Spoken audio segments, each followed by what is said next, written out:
ঠান্ডা গেছে চাটকি দিয়ে কথা স্যার সারাটা দিন কটন বাদ দিয়ে গুতাইতে থাকে তাই হ্যাঁ সারাটা দিন গুতায় কটন বার তো ভালো জিনিস নরম তুলতুলে কি আরাম লাগে ওইটা কি কটন বার নাকি কটন বার না শক্ত কে পর্দা মনে হয় ফুটেই গেছে কটন বাদ দিয়ে কাম করিয়েন না আরে আমার বাপ দাদার আমলের কটন বার দিয়ে হরিবি এটা বুঝেন স্যার একটু খারাপ সংবাদ আছে আসলে তো কটন বাড দিয়ে যে চুল কাটছিল ওই কটন বাডের আঘাতে কানের পর্দা ড্যামেজ হয়ে গেছে বুঝতে পারছেন সেইখানে ডাইন দিকে নেটওয়ার্ক কম পাইতেছি তো মানা করছি যে ডাক্তাররা মানা করে এটি করিয়েন না তো বানাই কে কোম্পানি আলারা কোম্পানি ওলা বানায় ব্যবসার লাগে আপনার কানের লাগে কানে হেফাজত করবেন না আচ্ছা কথা কন না দেন স্যারে কি ছোটবেলার থেকে করি সমস্যা হয় না আজকে ওই যে রিক্সা বসে করতে আসিলাম ওই বিটা এসে হঠাৎ করে জাকি খাইছে আর বিকি গেছে এই সমস্যা শুরু ছোটবেলা থেকে হয়েছে কথা কইেন না স্যার এটা কেমনে সমাধান হইব স্যার এটা আমি কিছু ওষুধ দেবো আর 2 সপ্তাহ পরে আবার দেখাতে আসতে হবে মাসির মতো বন্ধ করতে আসি মাসি ঢুকছে মনে হয় কানে কি কিছু কম শুনতেছেন মনে হচ্ছে স্যার কিছু বলছে কিছু কম শুনতেছেন কানে হ্যাঁ এটা দিয়ে শুনি এটা দিয়ে ক্লিয়ার শুনেন ক্লিয়ার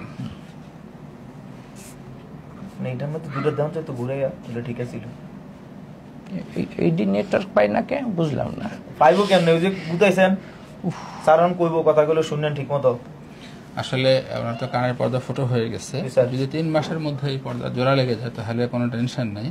আর এর মধ্যে যদি জোড়া না লাগে তাহলে এটা অপারেশন করে পর্দা লাগিয়ে দিতে হবে আর কি কানের ভিতরে তো এখন যে উপদেশগুলো ফলো করতে হবে সেটি হচ্ছে যে নাকের ড্রপ দিতে হবে আসলে কানে আঘাত পেয়েছে ড্রপ দিতে হবে কোথায় নাকে ড্রপ দিতে হবে আর খাওয়ার ওষুধগুলো খেতে হবে আর কানে কোনো ধরনের তেল পানির ড্রপ এই মুহূর্তে দেওয়া যাবে না ওটা দিয়ে চিকিৎসা হবে স্যার বলতেছে নাক কান গলা সব এক জায়গায় স্যারে নাক কান গলা সব কিছু চিকিৎসা করে একসাথে কানে কোনো ধরনের তেল পানি ড্রপ দেবেন না আর এই নাকের ড্রপ দেবেন আর খাওয়ার ওষুধগুলো খাবেন আর 2 সপ্তাহ পর পর আমাদের চেম্বারে এসে ফলো আপ দিয়ে যাবেন কেমন আসলে তো আমরা প্রেসক্রিপশনে লিখেই রেখেছি যে কানের ভিতরে কোনো কিছু যেমন কটন বাড চাবি পাখির পালক কাঠি ইত্যাদি কিন্তু কোনোভাবেই কানের ভিতরে প্রবেশ করানো যাবে না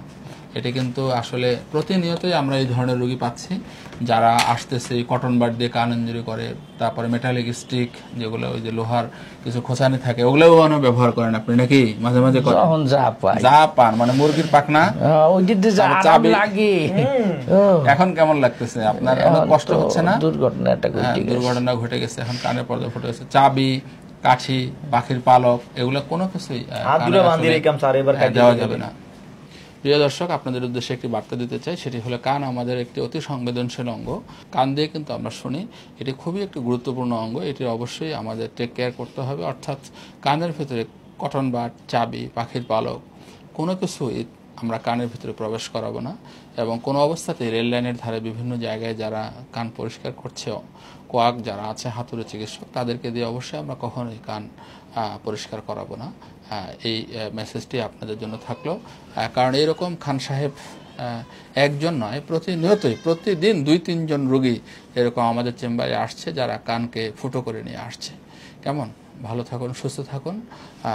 আমাদের জন্য দোয়া করবেন খান সাহেবের জন্য দোয়া করবেন যেন খান সাহেব সুস্থ হয়ে আমাদের মাঝে আবার ফিরে আসে আমাদেরকে আবার যেন বিনোদন দিতে পারে এই জন্য ওনার জন্য আমি স্পেশাল দোয়া চাচ্ছি সকলের কাছ থেকে তো খান সাহেব ভালো থাকেন হ্যাঁ আচ্ছা ঠিক আছে যান ইনশাআল্লাহ